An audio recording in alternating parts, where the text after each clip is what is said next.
Bond के गिद्ध चुपचाप बैठ, इलेक्टोरल बॉन्ड का गिद्ध चुप हो जा। निर्वाचन आयोग जो ज्ञानेश कुमार और जो जोशी जी और जो विवेक जोशी जी और जो एक और साथी बैठे हैं, ये सब साथी अपने प्रतिभा के आधार पे नहीं बैठे हैं, ये चारण चंपना के आधार पे बैठे हैं। इसमें भारतीय जनता पार्टी की सरकार की कर्नाटक के अंदर सीआईडी किसके अंडर में आई थी? जो नाच नाच कर शो करता था। ये क्या बात?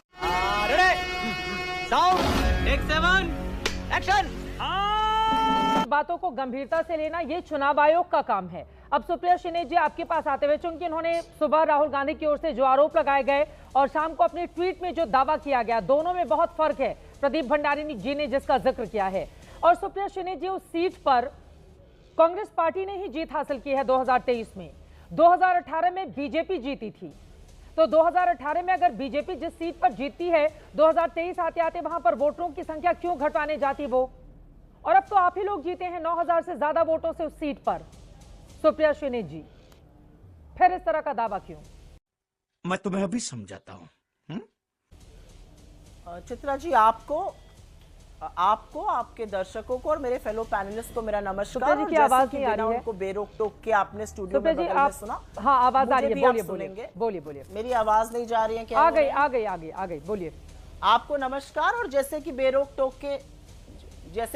टोक के बिना बीजेपी प्रवक्ता को सुना, मुझे भी सुनिएगा। इरशाद। सबसे पहले तो मुझे भ्रम इस बात का हो रहा है और मुझे बड़ा विस्मय में हूं मैं।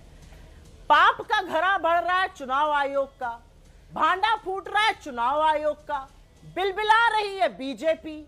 राहुल गांधी को सीरियसली नहीं लेते, लेकिन उनकी प्रेस कॉन्फ्रेंस के कुछ ही घंटे में प्रेस कॉन्फ्रेंस करते हैं। प्रेस कॉन्फ्रेंस करने वाले सज्जन पहली जो 7 अगस्त की प्रेस कॉन्फ्रेंस थी, उसके बाद वो कुछ तथ्य लेकर आए थे कि 6 जगह वोट एडिशन हुए थे। मतलब वो हमारी बात से यकीन रख रहे थे, चुनाव आयोग को कटघरे में खड़ा कर रहे थे। आज वो चुनाव आयोग के पक्ष में बोल रहे थे, तो डिसाइड कर ले बीजेपी। नस दब रही है चुनाव आयोग की। दर्द आपको क्यों हो रहा है? आप क्यों बिलबिला रहे हैं? पहली तो ये बात है। समझ रहे हो आप? और दूसरी बात, और ये बड़ी पते की बात है, हम सिर्फ हारने वाली नहीं, हम जीतने वाली सीटों पर भी अगर वोट चोरी होती है तो उसके बारे में बोलते हैं। और चित्रा जी, अगर आपने प्रेस कॉन्फ्रेंस सुनी होगी तो उस प्रेस कॉन्फ्रेंस में राहुल जी ने बहुत विवरण दिया और विस्तृत रूप से बताया कि फरवरी में जो बीआर पाटिल हमारे कैंडिडेट थे, उनको पता चल गया था वोट चोरी का। 6018 वोट काटे गए थे, उन्होंने इसको रुकवाया फरवरी से पता करके, और ये बात रुक गई थी। लेकिन कोशिश हुई और कैसे हुई ये पता करना जरूरी है। मैं 2 बातें यहां पर रखना चाहती हूं और मैं आशा करती हूं कि मुझे ये बात कहने दी जाएगी।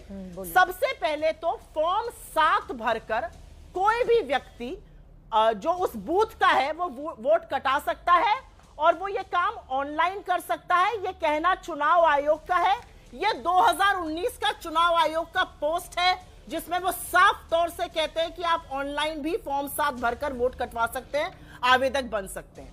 दूसरा, बीएलए जो पार्टी के होते हैं वो वोट कटवा सकते हैं। 3 ऐसे एग्जाम्पल्स दिए राहुल गांधी जी ने। गोदाबाई का एग्जाम्पल दिया, उनकी बाइट भी चलाई, उनको पता ही नहीं है, उनके नाम से 12 वोट काट दिए गए।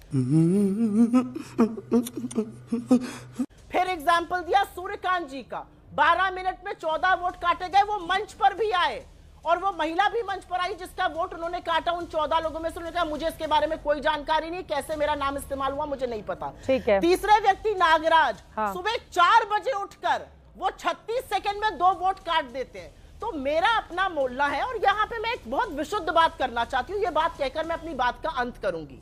बहुत गंभीर आरोपों के साथ सवाल के घेरे में चुनाव आयोग है।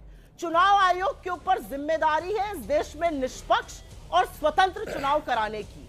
अगर इस जिम्मेदारी से वो बिफरता हुआ दिखेगा तो चुनाव आयोग इसका जवाब दे। और अंत में मुझे लगता है आप मेरे पास फिर आइएगा, कर्नाटका का सीआईडी डिपार्टमेंट, कर्नाटका का चीफ इलेक्शन सीईओ जो है, चीफ इलेक्टोरल ऑफिसर, वो लिखकर आपसे डिटेल मांग रहा है। 18 महीने में 18 खत लिख दिए, आप वो डिटेल क्यों नहीं दे रहे हैं?